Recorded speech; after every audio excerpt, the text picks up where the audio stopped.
Hello guys! Tara at samahan niyo ako sa aking mini garden. Mag-harvest ng ipapakain natin sa mga alaga nating rabbit. Dahil tuloy-tuloy yung pagulan, mabilis tumubo ang kangkong kaya ito na lang kinuha ko. Binibigyan ko rin sila ng bok choy kaso naubos na yung malalaki.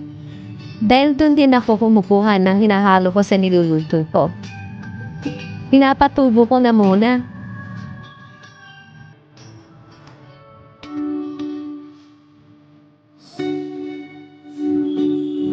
May nakita din nga akong tumubong damo sa tabi ng tanim kong betchoy.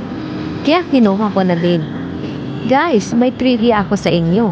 Alam niyo ba na high fiber content ito which is nakakatulong ito sa kanilang digestion at dental health?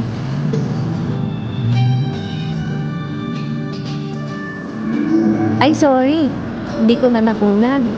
Inugbasan ko po muna na harvest ko bago may pakain sa kanila.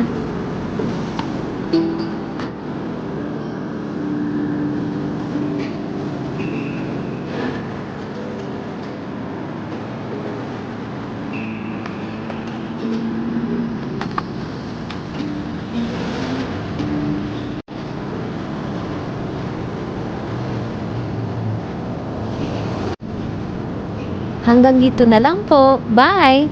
Thank you for watching!